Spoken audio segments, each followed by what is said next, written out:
there's a lot of pock marks.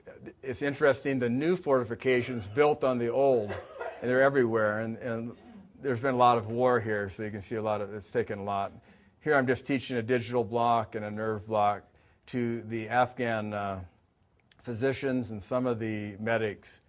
On my suggestion, the combat medics are going to start rotating through the clinic there because they're getting really bored just carrying a gun around all the time. So you need to keep their interest up, let them do some medicine stuff. So they're going to rotate them in the clinic and let them do some things.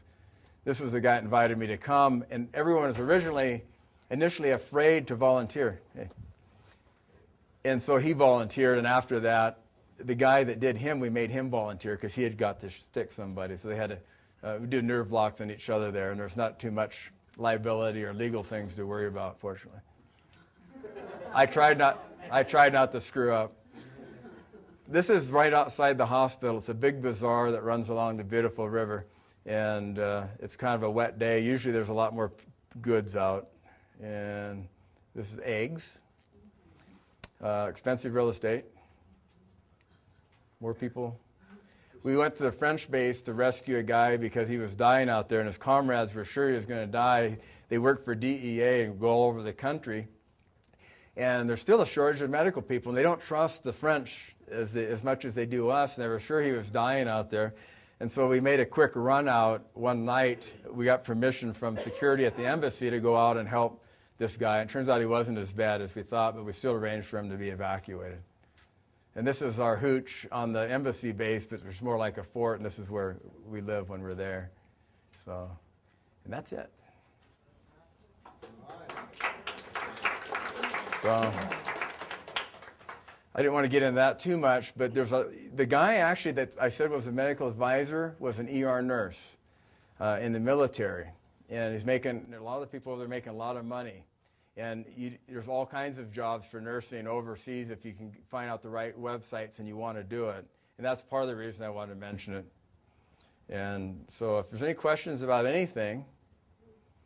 Well, we're open for questions here. I mean, we got to make the video good. I have a quick question. Are you sure this is on? Yeah. Oh, okay. Now, I know there's traveling RNs within the U.S. Are there opportunities like that within the U.S. for CRNAs? Oh, yeah. There's a lot of locum tenens work or temporary work for all over. My husband would kill me if I told him I wanted to go to Afghanistan. They make their whole career doing that. And you generally make more just like you do when you're a traveling nurse. Okay. But you usually don't get benefits. So. That's fine. Any more questions? Over here. Yeah, I was just wondering, let's say you have an associate's as an RN and you went on to get, say, a Bachelor of Science with certification as a PA. Could you still go on to nurse anesthetist school? Well, you start out with as an AA and then you do what? You get your bachelor's? And you get your bachelor's but not in nursing. Let's say a Bachelor's of Science with certification as a PA. You have to have a bachelor's in nursing.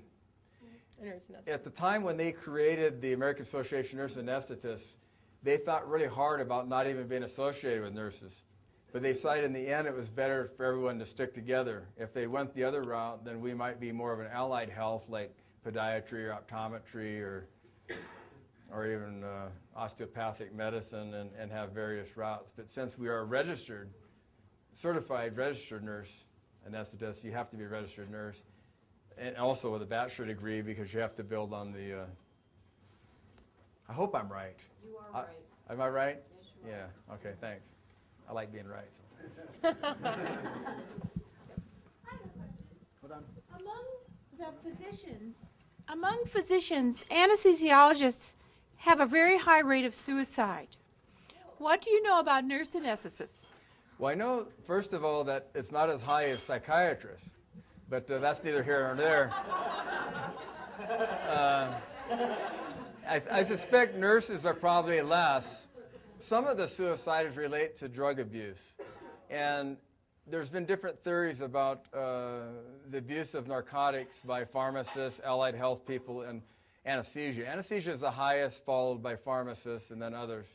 And a lot of the theories focused on the availability of the medications.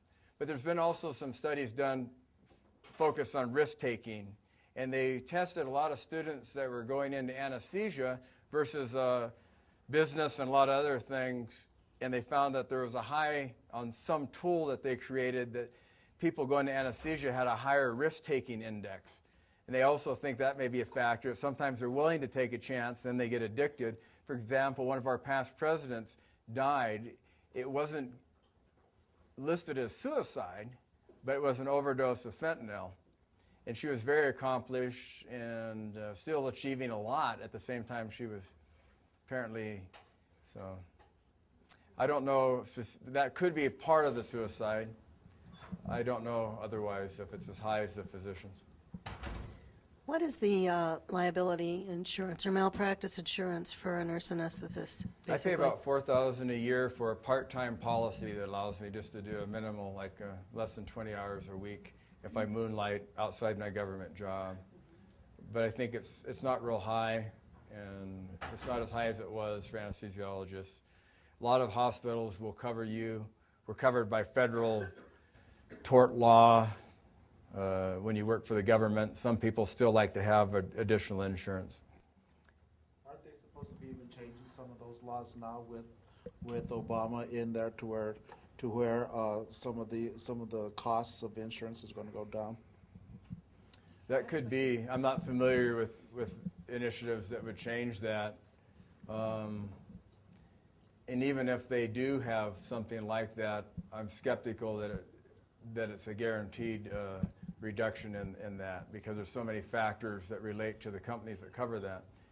But it could change. For example, related to that, after 9/11, a lot of insurance companies paid out a lot of money. And even though those weren't medical malpractice, that affects insurance across the board, and insurance went up, and a lot of companies went out of business during that time because they paid out so much money. What's the most common limitation you find for nurse anesthetists that are imposed by, say, healthcare facilities like St. Vincent's?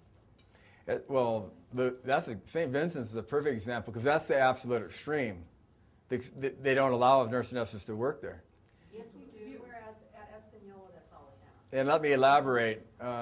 They don't allow CRNAs to do anesthesia for surgery there. They do have some CRNAs that work in obstetric anesthesia or analgesia, but they very rarely, I know the people that go there, work there. They do. I was there when we started the CRNA program. Mm-hmm. And maybe you can answer it a little more well, the clarify nurse that anesthetists are on 24/7, and they cover C-sections. They're not used in the OR downstairs, but they are used routinely on our floor. We do not have anesthesiologists that come unless they're called and asked to come. Yeah, we're saying the same thing. That's what I'm talking about. They don't use nurse anesthetists at all there for surgery per se. Having them there for obstetric anesthesia is different, and that's good that they have that there. But the OR, they don't allow CRNAs there. That's not to say that rarely I know the CRNAs that work there, that rarely they've been allowed in the OR. That's extremely rare, where they shut out all the nurse anesthetists out of the operating room, and St. Vincent is an extreme example of that. There's an all-CRNA group. Basically, all CRNAs cover physicians, all CRNAs cover Espanola, all CRNAs cover Taos, all CRNAs cover Los Alamos. Some of these hospitals are getting a lot of very rich patients that are coming there and that have primary insurance, and they're getting all CRNA care, and they're very happy with it. So it's kind of funny that St. Vincent's has chosen to close out CRNAs. There's been lawsuits against such anesthesiology groups in the past successfully. No one's challenged St. Vincent because they throw up protectionist things. There's basically a well over 100-year history of competition between the two groups, even though they started out very small. It took a long time. Not until after World War II did they really start to take off. That's not to say that we don't collaborate well and work together well in teams.